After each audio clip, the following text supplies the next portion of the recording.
School St. Aloysius. E me quer trazer adiante aqui na carta de DOE. Anto DOE não está caiba o Ministério de Ensinança, está caiba o Ministério de Infraestrutura.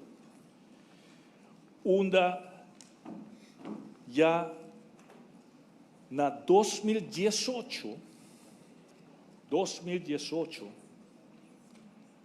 está papia de het slopen van de Noordvleugel van de St. Aloysius School.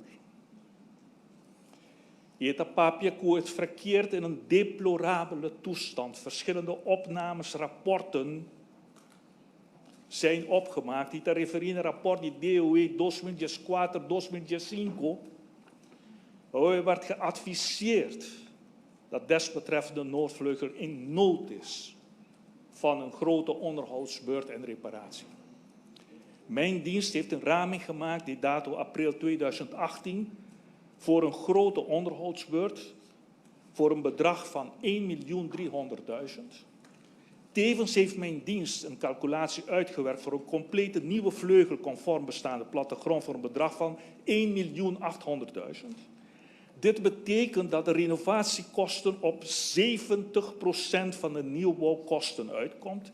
Gezien het bovenstaande adviseert mijn dienst om de bestaande Noordvleugel te slopen en een nieuw gebouw te construeren. Isaki Miyashigi, maar bisa escola, que não está disposto para slopen Noordvleugel, conforme o advies de rapport aqui, e construir modular bouwen, com agora que este sistema mais moderno de construção e mais econômico para país Aruba, tomando em conta o interesse general do país Aruba, escola abai contra.